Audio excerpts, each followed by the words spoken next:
This show is produced by the Hartman Media Company. For more information and links to all our great podcasts, visit hartmanmedia.com. My name is Andrew, and I live in the Pacific Northwest. So far, I've got 6 properties in about 3.5 years, and I'm pretty happy about it. And it's all because his team of experts and just his knowledge and his time that he spent doing it. He can really guide you through it, and his podcast is excellent. And I highly recommend it for anybody, whether you're a beginner or an expert. There's a ton to learn there, and it'll help you get to the next level. Welcome to the Creating Wealth Show with Jason Hartman. You're about to learn a new slant on investing, some exciting techniques, and fresh new approaches to the world's most historically proven asset class that will enable you to create more wealth and freedom than you ever thought possible. Jason is a genuine self-made multimillionaire who's actually been there and done it. He's a successful investor, lender, developer, and entrepreneur who's owned properties in 11 states, had hundreds of tenants, and been involved in thousands of real estate transactions. This program will help you follow in Jason's footsteps on the road to your financial independence day. You really can do it. And now, here's your host, Jason Hartman, with the complete solution for real estate investors. Welcome to episode 2289 and greetings from outside of Nashville, Tennessee. Just flew here with a buddy of mine who's here, who is a bigwig in the real estate world. You're going to hear from him in a moment. And be sure to get your tickets for Empowered Investor Live, empoweredinvestorlive.com. Today, we're going to be talking about something that I talked about a lot during the Great Recession, and I was right. Yes, I'm going to pat myself on the back for that one again. It is regression to replacement cost, and it is how to virtually eliminate downside risk on real estate investments. And I can't help but feel with the the present construction labor shortage and the upcoming shortage of supplies due to tariffs. Now, a shortage is never really a shortage because as long as you're willing to pay enough money, you'll get your supplies, but that's going to push the prices of homes up very, very significant. So just remember all of that. Anyway, I want you to hear from my good buddy, Bill Allen, who is very versed in the real estate business. He started in real estate while he was in the military, in the Navy, and he's a test pilot too. That's pretty cool. Yeah.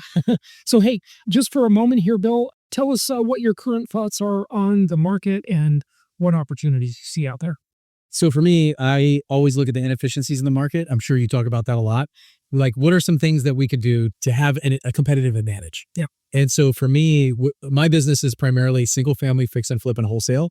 And so what I see in the market is like operational efficiency is winning right now because there's not many deals on the market. And so what we're doing is going back to the basics, getting really good at having conversations with sellers, getting really good at follow-up, getting really good at showing up on time, doing the basic things. And I would put management in there. For sure. Right? For sure. Operation. And operational management, but also leadership. So for me, like my job is to be the leader. I don't actually do a lot of the work, but I think in the real estate side, for us, flipping has become an area where we're leaning a lot more on. Yeah. So we're not wholesaling as many houses right now because we need to squeeze every bit of juice out of the orange now, where there's it takes me a while to find a deal. So. And flipping margins have been compressed quite a bit. I mean, true. It's a lot harder than it used to be, right? For sure. Yeah. But the contractors, they want jobs. They're some of the volume contractors that used to have a lot of work, they're not making as much money anymore. Or you only have as much business. So exactly. They're not as impacted. So that part is easier, right? Yeah. And so for us, it's really about figuring out for every single deal, how do we maximize the return?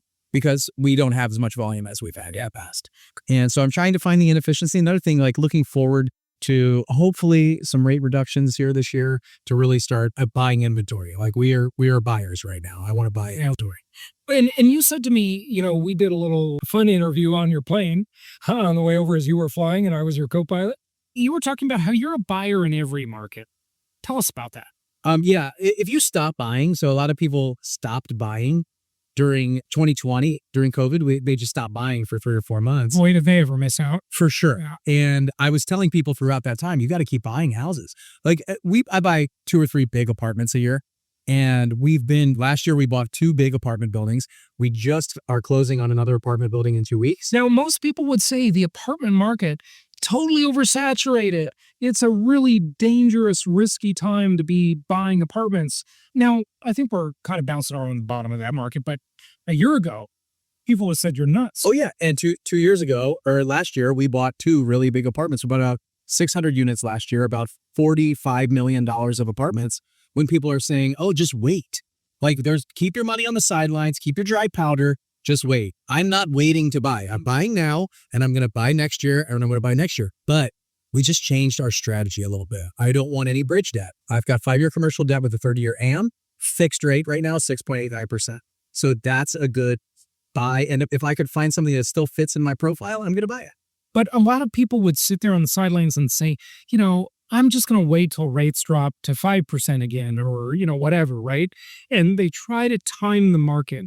I think the lesson that's sort of underneath what you said is that market timing doesn't work. Oh. And I talk about that all the time. It doesn't work anywhere. You hear manage the market, but the real estate's the same way. If I had my aunt call me, she's in Jacksonville Beach. She called me about a year ago, and she said, Bill, I should have bought every house in Jacksonville Beach 10 years ago when I bought my house.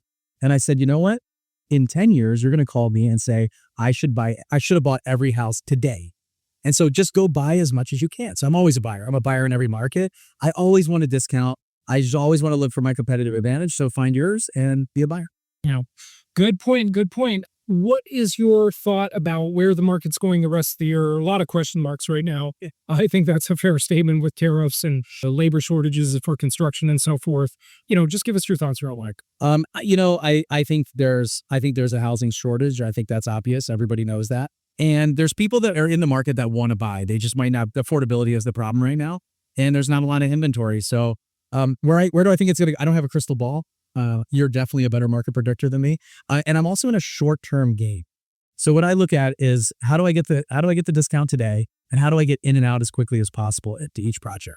So I'm in and out of a project in 6 months or less usually. Apartments usually 5 to 7 years, but I think that it's going to be a strong real estate market. I don't see anywhere to go, but like moving up a bit until we really start getting affordable housing in check, getting more new construction buildings, getting more housing for people. There's just everybody wants to buy a house. I think it's going to be great to be a landlord this year. Yeah. I think rents are going to do really, really well.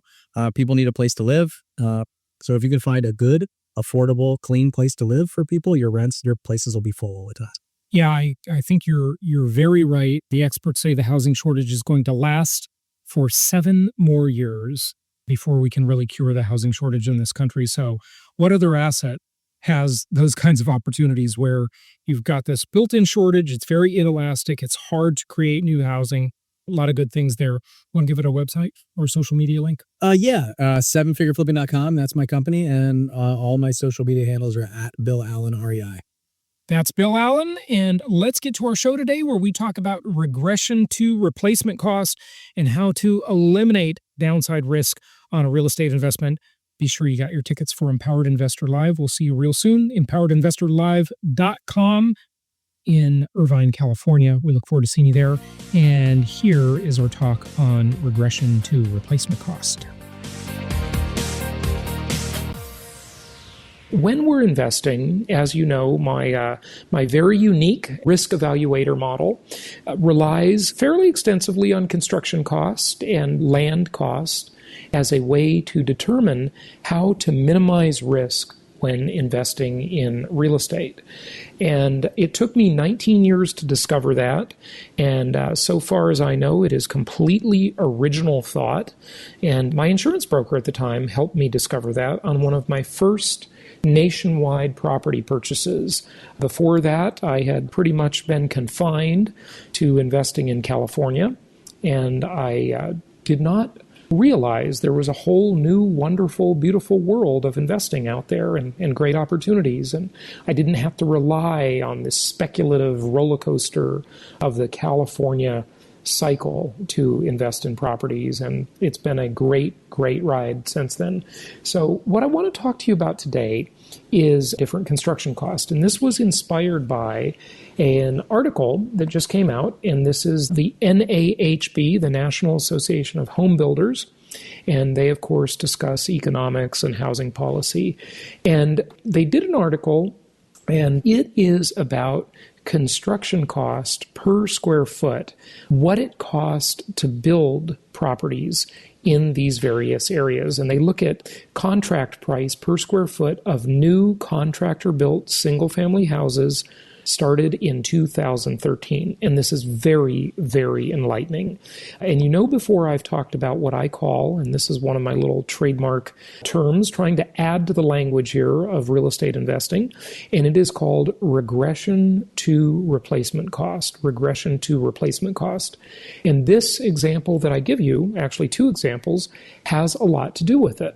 So we know that the riskiest markets are high land value markets because those are the markets that are cyclical in nature and they have big highs and big lows and really ugly lows, and people lose fortunes in those markets if they don't time it just right. And we also know, and I've talked about this on prior episodes as well, and that is that over time, the linear markets tend to do just as well as the cyclical markets, or even better in many cases. And I've given the example of Kansas City, Missouri, compared to Orange County, California. And you would think high-flying Orange County, my former hometown, would be the one that would win because they have such extreme upsides in the market. But over the course of 18 years, Kansas City actually outperformed Orange County. In the example I gave, where Orange County average depreciation, and I'm just doing this from memory here, folks, but I think it was 5.2% on average, and Kansas City was 5.8% on average. And remember, the devastating things about these cyclical markets is that you give so much back when there's a downtime. And in these downtimes, which are very hard to predict, as you know, I have never met or known of anybody, any guru, any economist that can accurately predict appreciation and depreciation. And the prudent income property investor is the investor who invests based on cash flow. And if the appreciation comes, it is icing on the cake. It's wonderful when it happens, but let's not count on it. Let's just have that be a pleasant surprise. So when you look around the country, according to this National Association of Home Builders NAHB survey, you see that in the Pacific region, that includes California, Oregon, Washington, and Alaska, the average, this is median prices, sorry. There is a difference between median and average statistically. And sometimes I prefer average to median, but again, that's a whole nother discussion for statisticians, and I could chime in on it, but I don't know if I can lead that discussion because I'm not an expert. Never took statistics class in college. I should have taken that one. I really would have liked to have been able to understand that stuff better. Anyway, the Pacific region, the median price per square foot is $145. In the mountain region, which includes, Nevada, Arizona, Colorado, and, all these states, right? In there, the four corner states, the median price per square foot of a single family home is $107 per square foot versus Pacific at $145. Now, occasionally, you can have actual cost of construction that makes this happen, but the thing you've mostly got here in these variance in prices is you've got a regulatory environment which makes it more difficult to build, so that will drive the price up, but also you have higher priced markets. And when you have a higher cost of living place where you're hiring people, hiring contractors and all these subcontractors to build a house, of course, you have to pay them more because they have to be able to afford to live in the place in which they work, right? And so that drives up prices a lot too. So the mountain region, $107 per square foot, Pacific, $145. The west north central region, it's called, which is kind of this area that would include Illinois and just kind of that area above Texas, okay? So that is $103 per square foot on the median price to build a single-family home. In the west-south central region, and that includes Texas and all the states around Texas, it's only, get this, folks, $85 per square foot, $85 per square foot. And then the East South Central, which is just a little bit east of Texas, is $84 per square foot. Not much of a difference there. Those are both regions in which we like to invest. And then they pulled out another region here. They call it the South Atlantic region. So that'll include Florida, Georgia, the Carolinas, and that is $88 per square foot. And Mid-Atlantic, which is a little bit above that as we get close to the expensive areas, is $103 per square foot. And the New England states, way back up, just like the West Coast, the Pacific region, at $143 per square foot. Okay. And then you have the East North Central region, which is near the Great Lakes, and that's $90 per square foot. Okay. So you see how these prices vary pretty significantly around the country. What does this mean to us? Well, before I get to that, I want to tell you that the median for the entire country, by the way, is $93 per square foot. And none of these numbers include land value. They all exclude the value of the improved lot on which the house is sitting. Now, what do they mean by improved lot? What they mean is a finished lot that is ready to build a house on. So it's graded, it's compacted, it has utilities pulled to the curb, and so a contractor can go and build a house there. It's ready to be built, okay? So $93 per square foot is the U.S. median price. Now, what does this mean to us? Well, it's pretty darn exciting. So I want to talk to you about a property that is available right now in Birmingham and compare it with some of these numbers, and you will find them to be rather interesting. Here I've got a great property in Birmingham. It is for sale right now. You can go to jasonhartman.com, click on properties, and you can find this exact property. And it is 1,104 square feet, and it's priced at $70,900.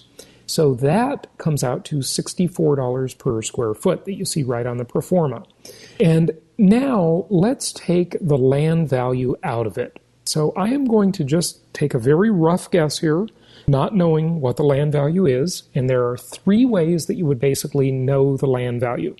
One is the property tax assessor has their own opinion of land value. Of course, these opinions vary. Nobody exactly knows. So they're all an estimate, but they give you some idea. So the property tax assessor, they separate the improvement, the house sitting on the land or the apartment building sitting on the land, from the value of the land itself. That is one way you would have a clue as to the land value versus the improvement or the house sitting on the land. And it's very important to dissect this and look at both parts of the value driving equation. Another way is you would get an insurance quote. And the insurance company doesn't insure the land because the land won't burn down, but the house might burn down. And if the house burns down, they will have to pay to rebuild that house, or at least pay some portion after you haggle with them and possibly have to hire a lawyer to haggle with them or even sue them to pay the claim. You know how this can go sometimes. And that's why I always say the best insurance is a high loan balance. Let your lender haggle with them. Let them work with your insurance company to protect their collateral, okay? This property, I'm going to estimate the land value just as a very rough estimate at $25,000. And the three ways you can find that out, I didn't tell you the third. Here it is. It's an appraisal. An appraiser will make an attempt to dissect the land value versus the improvement value as well. So three sources that I'm aware of: the tax collector, tax assessor for property taxes, an insurance broker, an insurance company that's selling you a policy on the property, and an appraiser. So let's say, just for argument's sake, for discussion's sake, that this land is worth $25,000. So let's look at the land cost per square foot, not per square foot of the land, per square foot of the house, because I want you to see how much of this equation is potentially land cost, because we know we can purchase this property for $64 per square foot. But if you take $25,000 and divide it not by the square footage of the land, but by the square footage of the house sitting on the land, we're going to divide it by 1104, which is the square footage here. And that means our land value integrated with the house value is $22.64 per square foot. Now let's look at this. Let's take the purchase price of $70,900, subtract $25,000, leaving us with $45,900. So we took the price of both the land and the house. Let's subtract out the potential land value, and that's my estimate of $25,000. Let's look at $45,900 as the value of the structure or the house sitting on the land, the value of the improvement. Let's divide that by the square footage of 1104, and that means that the house cost is $41.58 per square foot. Well, I hope you're getting excited, because I am. Remember, I've talked on prior episodes about my trademark term, regression to replacement cost. And the beautiful thing is that you can still fetch a few properties out there. Again, these are drying up. There aren't that many. There is real urgency to be investing because prices have definitely been going up and they continue to go up, and business is very, very strong. So you're going to constantly see a lack of inventory, at least now. And so here you're at $41.58 per square foot is our potential for a calculation that we made. In this region, according to the National Association of Home Builders, it costs $85 per square foot to build a house. Now, this house isn't brand new, but it was renovated this year, so it's brand newly renovated, okay? So, of course, there is a difference between a new house and an old house, and some people really like older homes better. I mean, there are benefits of older homes. They just tend to have more generous spaces in a lot of ways, and I don't know. They just obviously have a very different style. Some like newer. It just depends. And, many people would argue that older homes are built better than newer homes. I don't know. I think older homes were maybe built with a little more care and quality, but newer homes are built with a little more technology. And so we could have that debate for a long time, but let's not bother. To rebuild this house, if it burnt down, an insurance company would probably spend about $85 per square foot, according to the National Association of Home Builders. Okay, and they have lots of members that build homes, so they should know. So if we take $85 per square foot, their number for construction, and we multiply it times the square footage of 1104, we can see that it would cost $93,840 to build this home today. Well, you can buy it for $70,900. So right there, you've got about $23,000 of potential gain already. Oh, you say, but wait a second, because we didn't include the land value. That's just the improvement. It's just the house. It's just the house sitting on the land. What about the cost of the land? Well, let's add back in $25,000, our potential lot value estimate. And then we add those two together, $93,840 to build the house, plus $25,000 for the land, and we get a grand total here of $118,840. So we'll just call it $119,000. That means when all of those construction materials are worth what they actually cost, and I know that's kind of a funny thing to say, it's like the concept of, and I've said it before, when a piece of wood is worth what a piece of wood costs again. I used to say that during the down market to illustrate my regression to replacement cost concept and my philosophy. When it regresses toward the actual replacement cost, you have a potential gain in this property, and this is not really the same thing as appreciation. Regression to replacement cost, I would argue that that's homeostasis. It's equilibrium. It's just what it should be worth intrinsically. You have a gain potentially here of $47,940. Now, that's pretty great, okay? That is pretty darn awesome. You can see examples. There aren't as many as there used to be, but if you go to jasonhartman.com and you click on properties and you start browsing through all of the property pro formas, you will see several examples, not as many as you used to because prices have gone up and they continue to rise. You will see examples of some lucky deals that you can still get where properties are priced below replacement cost. This is a good example of that. And just like this property that I just told you about, where you are buying below the cost of construction, you've got regression to replacement cost opportunity built into the equation. One of the things I do is I will not allow our local market specialists to represent their properties as being below market value. Even though, in my opinion, many of them are below market value, I will not allow them to represent the properties that way. So when you look on the pro formas that you see at jasonhartman.com, you'll see one number for initial market value and another number for purchase price, and those numbers should always be the same unless they snuck one by us and we didn't catch it. But those should always be the same. But when you understand the math of the two components of an income property investment, the land component and the improvement or the structure sitting on the land component, the house or the apartment building, or, if it were a commercial property, it could be an office building or an industrial building or a retail building, whatever. The point is there are two value drivers in any real estate equation. One is the land, the other is the improvement sitting on the land. And you've really got to dissect those and understand them. One reason also is because you only depreciate the improvement on your tax return, not the land. The land will always be there.